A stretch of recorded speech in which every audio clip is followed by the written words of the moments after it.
મહેનત કરને વાલો કી હાર નહીં હોતી, આ તો બધાએ જ સાંભળ્યું છે, પણ સાચી ડાયરેક્શનમાં અને શોર્ટ ટર્મમાં વ્યવસ્થિત પ્રિપેરેશન કઈ રીતે કરવી, સ્ટ્રેન્થ ઓફ મટીરિયલની અંદર બધા સ્ટુડન્ટને આ પ્રોબ્લેમ છે કે સર ઇક્વેશનો યાદ નથી રહેતા, કયો એક્ઝામ્પલ કયા ચેપ્ટરમાંથી પૂછાયો છે એ ખબર નથી પડતી. તો તમને પણ જો આવો પ્રોબ્લેમ થતો હોય તો પહેલાં જ આ ચેનલને સબસ્ક્રાઈબ કરી દેજો, જેથી આવનારા જેટલા બી વિડીયો છે ઇક્વેશનો કઈ રીતે પ્રિપેર કરવા અને કયું ઇક્વેશન ક્યારે મૂકવું એ આપણે આ વિડીયો સિરીઝની અંદર જોવાનું છે.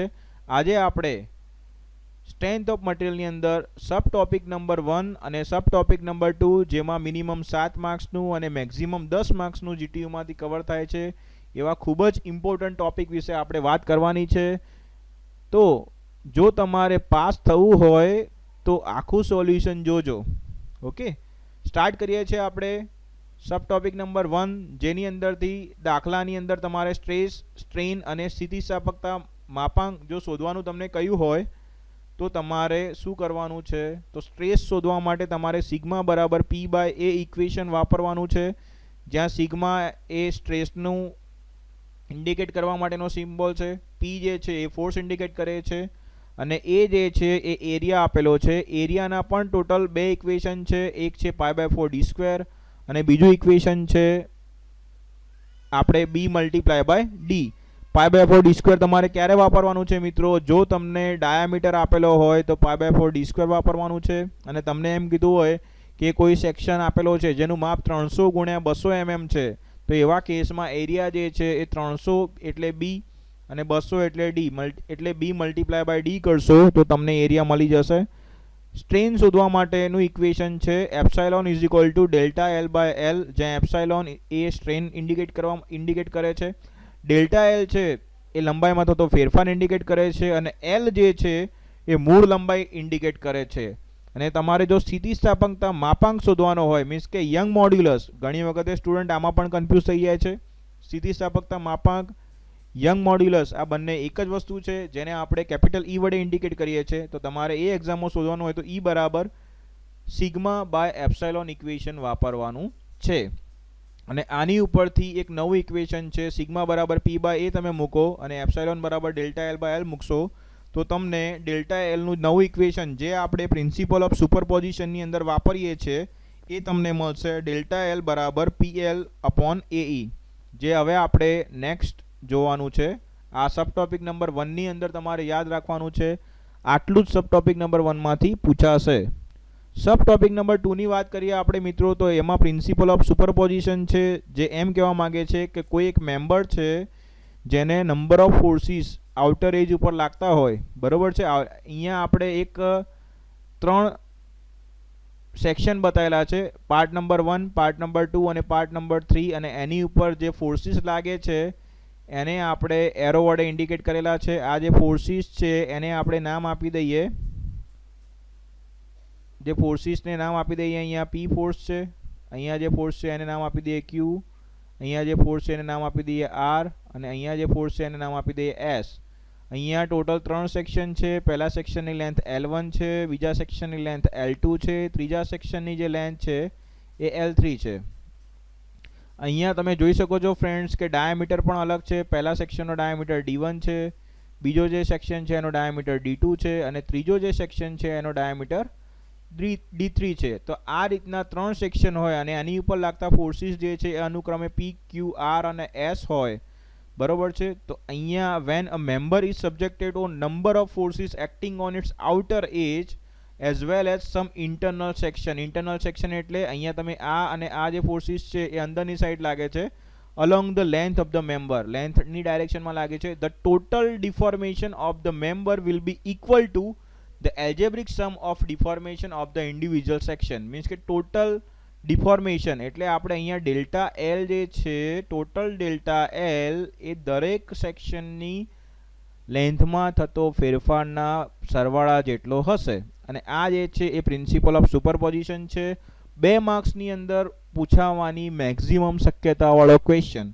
તો અહીંયા તમે જોઈ શકો છો કે આપણે ઇન્ડિવિજ્યુઅલ જે છે, આવો કોઈ બી એક્ઝામ્પલ જો તમને પૂછાશે જ, બરોબર છે, તો તમારે સૌથી પહેલાં શું કરવાનું છે, તો જે સેક્શન આપેલા છે એને તમારે 3 અલગ અલગ જે પોર્શન છે એની અંદર ડિવાઈડ કરવાના છે. પહેલો જે સેક્શન છે એની લંબાઈમાં થતો ફેરફાર ડેલ્ટા L1 છે. બીજો જે સેક્શન છે એની લંબાઈમાં થતો ફેરફાર ડેલ્ટા L2 છે. અને ત્રીજો જે સેક્શન છે એની લંબાઈમાં થતો ફેરફાર ડેલ્ટા L3 છે.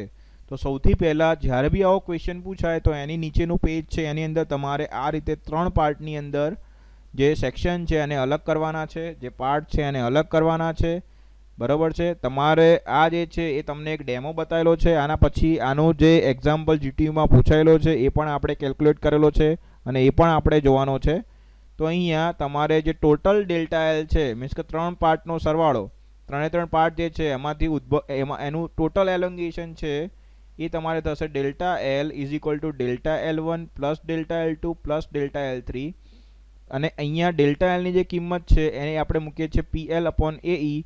બરોબર છે. એ આપણે આગળ જોઈ ગયા છીએ. તો અહીંયા ડેલ્ટા L1 છે તો પહેલા સેક્શન માટેની જે કિંમત છે એ આ પ્રમાણે થશે.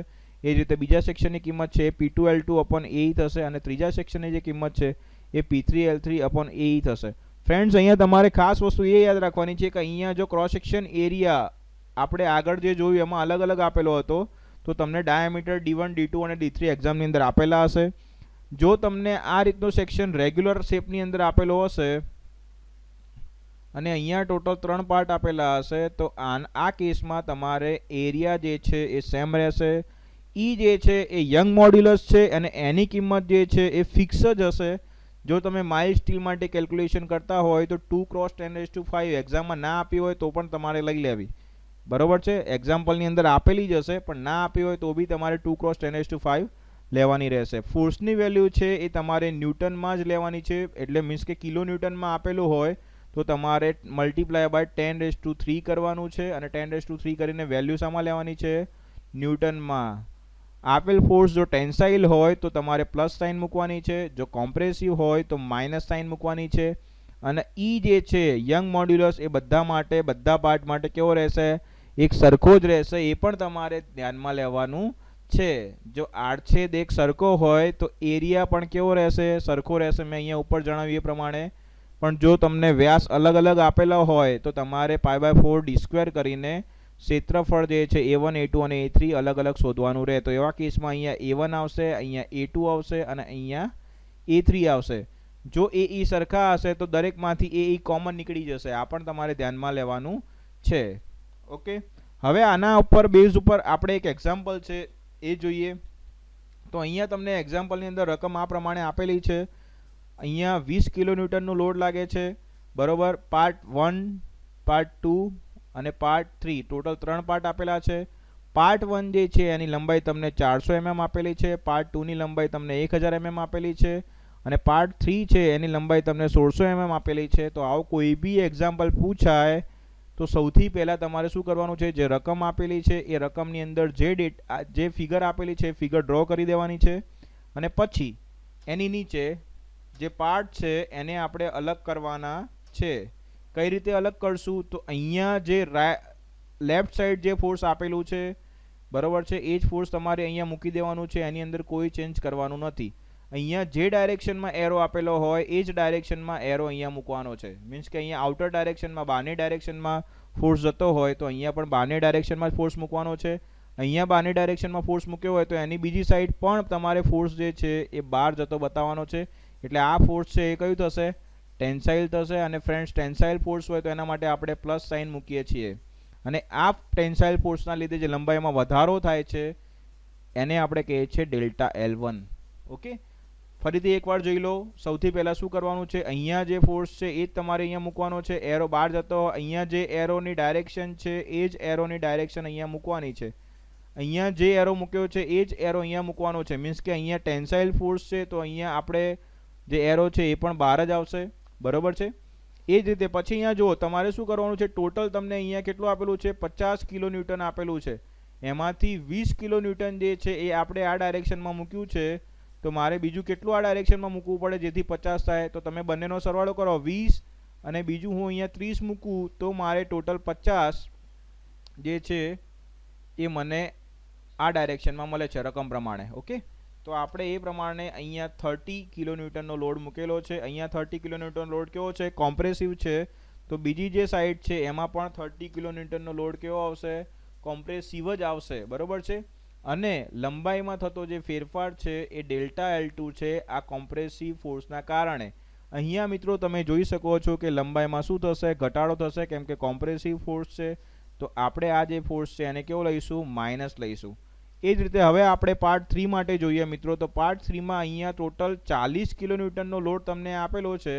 એમાંથી આપણે 30 કિલો ન્યૂટનનો લોડ આ ડાયરેક્શનમાં બતાવી દીધો છે. તો મારે બીજો કેટલો લોડ આ ડાયરેક્શનમાં બતાવવો પડે જેથી ટોટલ 40 થાય? તો 10 કિલો ન્યૂટનનો લોડ મારે બતાવવો પડે. એ મેં અહીંયા બતાવેલો છે, તમે જોઈ શકો છો ફ્રેન્ડ્સ, બરોબર છે.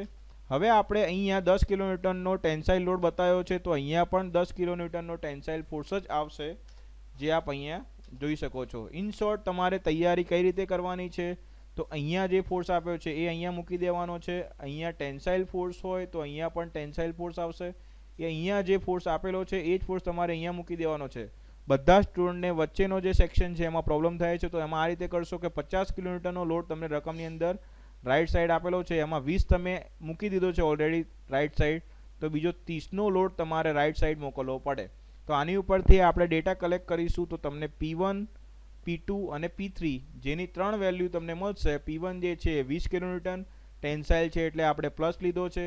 P2 જે છે એ તમે જોઈ શકો છો કે બંને એરો અંદર જાય છે, કોમ્પ્રેસિવ છે એટલે આપણે માઇનસ લીધો છે. P3 જે છે એ 10 કિલો ન્યૂટન ટેન્સાઇલ છે એટલે આપણે પ્લસ લીધો છે. અને અહીંયા કિલો ન્યૂટન છે, તો મેં તમને પહેલાં બી કીધું હતું કે લોડ છે અને ન્યૂટનમાં કન્વર્ટ કરો. અહીંયા યુનિટ ખાસ તમારે લખવાનો છે. તો આપણે 10⁻³ ન્યૂટનની અંદર આ જે લોડ છે એને કન્વર્ટ કર્યો. તો અહીંયા તમને P1, P2 અને P3ની વેલ્યુ આપેલી છે. એ જ રીતે તમને લેન્થ પહેલા સેક્શનની આપેલી છે L1, એ જ રીતે બીજા સેક્શનની લેન્થ તમને L2 આપેલી છે, અને ત્રીજો જે સેક્શન છે એની લેન્થ તમને L3 આપેલી છે, બરોબર છે. એરિયા જે છે એ તમને એક્ઝામની અંદર આપેલો છે, બરોબર છે. એ તમને ડાયરેક્ટ mm² અંદર આપેલો હોય તો તમારે સમજી જવાનું છે ફ્રેન્ડ્સ કે એ તમને એરિયા આપેલો છે, બરોબર છે. અને એની જે વેલ્યુ છે એ પણ તમને એક્ઝામ્પલની અંદર 2×10⁵ આપેલી છે. તો હવે આપણે એક્ઝામ્પલ છે એ જોઈએ. તો ટેન્સાઇલ ફોર્સ માટે આપણે પ્લસ સાઇન લઈએ છીએ અને કોમ્પ્રેસિવ ફોર્સ માટે માઇનસ સાઇન લઈએ છીએ. તો અહીંયા તમને ડેટાની અંદર P1 બરાબર 20 કિલો ન્યૂટન, P2 બરાબર 30 કિલો ન્યૂટન અને P3 બરાબર 10 કિલો ન્યૂટન આપેલું છે. P2 તમે જોયું આગળ એ પ્રમાણે કોમ્પ્રેસિવ ફોર્સ છે એટલે આપણે એની વેલ્યુ માઇનસ લીધી છે. L1 બરાબર 400 mm છે, L2 બરાબર 1000 mm છે, L3 બરાબર 600 mm છે, અને એરિયા તમને 200 mm² આપેલો છે. ની જે વેલ્યુ છે એ તમને 200×10⁻³ આપેલી છે, બરોબર છે. તો આપણે એ પ્રમાણે ની વેલ્યુ પણ લઈ લેવાની છે. તો હવે આપણે જે ફાઇનલ સૂત્ર છે ડેલ્ટા L બરાબર delta L1 plus delta L2 plus delta L3. Delta L ની કિંમત આપણે મૂકીએ છીએ PL/AE. પાર્ટ નંબર 1 માટે તમે મૂકતા હોય તો 1 1 મૂકવાનું છે, P1 L1. પાર્ટ નંબર 2 માટે મૂકતા હોય તો P2 L2 મૂકવાનું છે, અને પાર્ટ નંબર 3 માટે મૂકતા હોય તો P3 L3 મૂકવાનું છે, બરોબર છે. હવે આપણે જે વેલ્યુ છે બધી પુટઅપ કરી દઈશું. તો તમે અહીંયા જોઈ શકો છો કે જે P1 ની વેલ્યુ છે, P1 ની જે વેલ્યુ છે એ તમને આપી છે 20 કિલો ન્યૂટન, બરોબર છે. તો આપણે અહીંયા 20×10⁻³ મૂકેલી છે કિલો ન્યૂટનને ન્યૂટનમાં કન્વર્ટ કરીને. L1 ની જે વેલ્યુ છે એ તમને 400 mm આપેલી છે, તો અહીંયા આપણે 400 મૂકેલી છે. એ જ રીતે અહીંયા P2 જે છે એની કિંમત માઇનસ છે, તો અહીંયા -30 આપણે મૂકેલી છે, તો -30×10⁻³ આપણે મૂકેલી છે, ઓકે. અને L2 બરાબર તમને આપેલું છે 1000, તો એની કિંમત આપણે અહીંયા 1000 મૂકેલી છે, ઓકે. એ જ રીતે તમે અહીંયા P3 જોઈ શકો છો. P3 ની જે વેલ્યુ છે એ કેટલી છે? 10×10⁻³, તો આપણે અહીંયા 10×10⁻³ મૂકેલી છે. અને L3 ની જે વેલ્યુ છે 600 આપેલી છે તમને, એટલે આપણે અહીંયા 600 મૂકેલી છે, ઓકે. એરિયા અને ની જે વેલ્યુ છે એ જે છે એ તમારી જોડે એ તમને ની જે વેલ્યુ છે એ આપેલી છે 20×200×10⁻³, 10⁻³ એટલે તમારે 2×10⁵ લખશો તો પણ વાંધો નથી, અને 200×10⁻³ લખશો તો પણ વાંધો નથી. તો આ જે છે એ ની વેલ્યુ છે, અને અહીંયા એરિયા જે છે એ તમને 200 આપેલો છે, તો એરિયાની વેલ્યુ તમે અહીંયા મૂકી દેશો. હવે બધા સ્ટુડન્ટ અહીંથી કેલ્ક્યુલેટરનો યુઝ કરે છે, પણ આપણે સ્માર્ટ વર્ક કરવાનું છે, આપણે કેલ્ક્યુલેટરનો યુઝ કરવાનો છે નહીં. અહીંથી કોમન કેટલી ઘાત નીકળે છે આપણે જોવાનું છે. તો અહીંયા 10⁻³ 4 5 અને 6 ટોટલ અહીંયા આપણે ઉપર 10⁻6 કોમન કાઢી શકીએ છીએ. એ જ રીતે અહીંયાથી 10⁻³ 4 5 અને 6, તો અહીંયાથી પણ 10⁻6 કોમન નીકળશે. અને એ જ રીતે અહીંયાથી 10⁻³ 4 5 અને 6 તો અહીંયાથી પણ 10⁶ જે છે એ કોમન નીકળશે. ઓકે, તો કોમન કાઢ્યા પછી ઉપર શું વધશે તો તમે જોઈ શકો છો અહીંયા 10⁶ આપણે કોમન કાઢી છે તો શું વધશે અહીંયા 4 × 2 એટલે 8 વધશે.